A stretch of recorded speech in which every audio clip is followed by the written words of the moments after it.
I never expected my humble backyard plot to become ground zero for a suburban rebellion.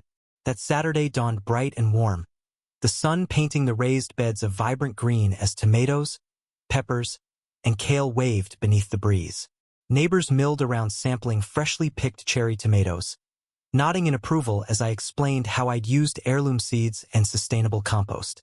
The scent of basil and rosemary hung thick in the air. I was proud and at ease until I saw her striding down the driveway in her trademark pencil skirt and oversized sunglasses, phone held high as if documenting every leaf. Karen's lips pursed like a storm cloud about to burst. She didn't beat around the bush. This garden violates Section 7A of our bylaws: no food cultivation beyond ornamental landscaping, she announced, voice ringing with self-importance. The crowd's chatter hushed. I've called the police, she declared, tapping her screen. They're on their way to enforce compliance. My heart sank in my chest. I'd seen her petty fines before, but police? Over tomatoes? A low murmur rippled through the neighbors. Then came the twist. As we waited, a sleek police cruiser slipped into the cul-de-sac. 2 officers stepped out, approaching Karen first. She turned, triumphant, ready to deliver her scripted report. Instead, the officers exchanged glances and asked for her badge number. Surprise flickered across her face. She had none. Karen sputtered that she wasn't filing a crime report but a bylaws complaint. The officers frowned. Bylaws aren't our jurisdiction, one said. We handle criminal matters. Her credibility collapsed like a wilted vine. The officers moved on down the line of gardens, peering at seedlings and inhaling the herb aromas. Then they approached me. Sir, we received a call alleging suspicious activity, one said, eyebrow raised. But this looks like a perfectly legal garden. Relief flooded through me.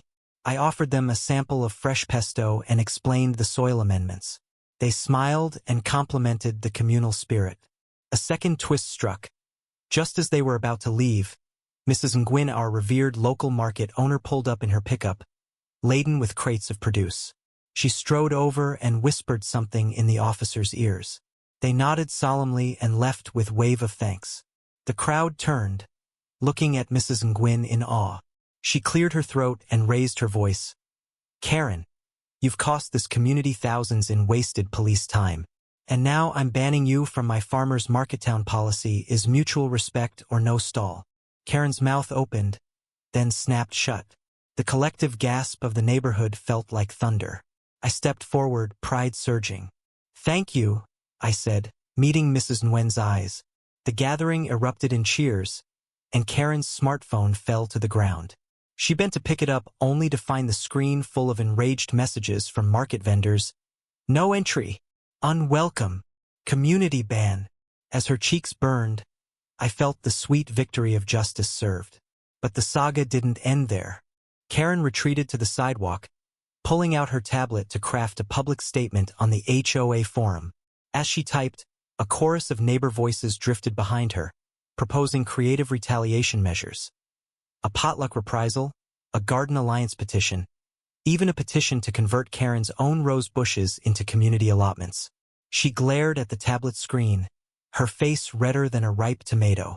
Sensing an opening, I strode up, holding 2 mason jars brimming with fresh pesto. Looking for a taste of justice? I asked with a grin. She snatched one jar, stared at it, then hurled it to the ground. The pesto jar shattered against the pavement, green goo splattering her heels. A collective sigh rose, equal parts shock and delight. That was the breaking point. Neighbors laughed, clapped, and then turned their backs on her, resuming garden tours and sampling leaf lettuce as though the drama had never existed. But I wasn't done with my masterstroke. As dusk settled, I invited everyone to a twilight harvest festival. String lights twinkled overhead, picnic tables lined with homemade preserves, and acoustic guitar music pulsed through a borrowed PA system. Karen appeared at the edge, astonished by the sight: children pressing jars of jam into one another's hands, elders swapping canning tips, and local food bloggers live-streaming the conviviality. She approached hesitantly, and I handed her a plate piled with bruschetta topped with my garden's bounty. You're welcome to join, I said softly. Unless you'd prefer another ban. Tears welled in her eyes as she realized she was genuinely excluded. Then came the final twist. Halfway through the festival, a figure strode in through the lantern light. It was the mayor. She mounted the small stage and tapped her glass to get attention. I've been monitoring this situation, she began, and I'm proud to see such community spirit. I hereby enact an emergency ordinance making home gardens a protected right for all residents, ensuring that small-scale food cultivation remains free from overreach. The crowd erupted. Karen's jaw dropped, her clipboard slipping from her grasp. The mayor's aide unfurled a parchment-like document, transparent in its language. Protection for edible landscaping, committee oversight by community representatives, and penalties for malicious enforcement. The ordinance passed unanimously with cheers that shook the oak trees. Karen sank to her knees in the grass, phone forgotten at her side, and covered her face. In the aftermath, the town's first annual homegrown festival was scheduled, with growers signing up months in advance. My garden became the unofficial demonstration plot, showcased in local papers and on the town's website. Mrs. Nguyen invited me to teach a series of farm-to-table workshops at her market, while I co-founded a nonprofit to support urban gardening. Karen, meanwhile, was remembered in community lore as the catalyst for the biggest civic reform in decades, though not in the way she intended. Months later, I spotted Karen at the edge of the market, peering longingly at fresh produce. Mrs. Nguyen approached her and offered a single pepper pod. One to start rebuilding trust, she said. Karen nodded gratefully and stepped forward, bracing herself against the counter.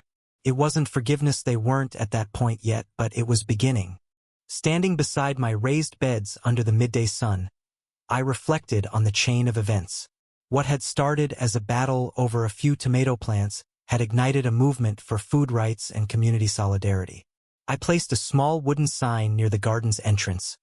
Grown together, fed together. So I leave you with this.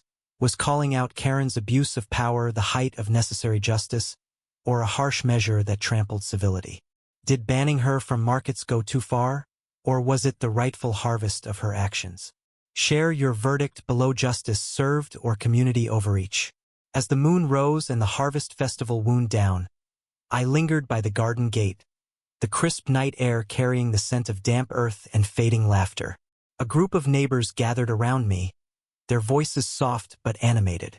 They spoke of how this single act of defiance had transformed our street into a model of civic engagement, inspiring nearby communities to re-examine their own bylaws.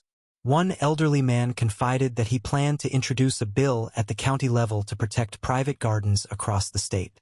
A mother with 2 young children thanked me for teaching her kids the value of growing their own food.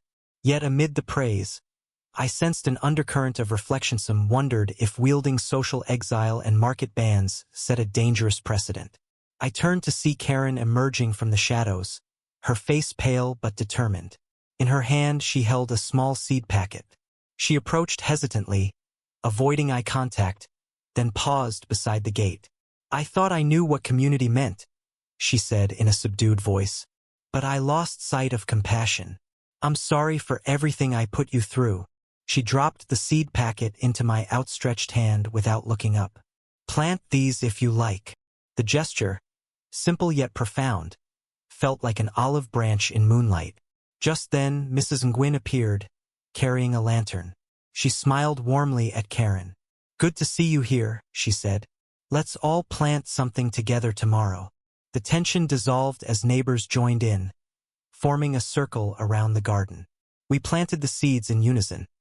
Chives, marigolds, sunflower start symbols of new beginnings. Our hands moved in shared ritual, dirt friending knuckles, laughter echoing under the starlit sky. I realized then that the true harvest was not peppers or tomatoes but a renewed sense of unity. For days afterward, the seed packet remained in my pocket like a promise. I watched as sprouts emerged, tiny green flags of hope pushing through the soil. Even Karen offered water and fertilizer, her posture awkward but earnest. Over coffee on my porch, she admitted she'd missed the old rules, the strict codes that made her feel in control. I listened and suggested she channel that energy into garden education sessions rather than enforcement. She agreed, and a week later, she led a workshop on composting.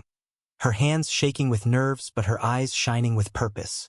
As summer waned into autumn, the community garden became a living canvas of collaboration, with each plot reflecting its caretaker's personality. Karen's plot once off-limits stewed vibrant with multicolored squash and heirloom carrots. She even stenciled a weather vane with the words, "For the people." On harvest nights, we dined around long tables, sharing food and stories, the boundary between homeowner and neighbor fading with each shared bite.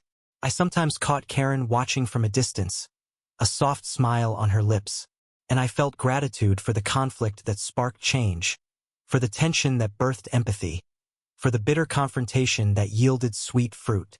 So as the first frost edged the garden beds and the last autumn leaves carpeted the grass, I pondered the final question I'd posed. Did I overstep the bounds of fairness, or did I deliver the only justice capable of awakening a community? The answer, I realized, isn't mine alone. It belongs to every hand that plants a seed and every voice that joins this ongoing conversation.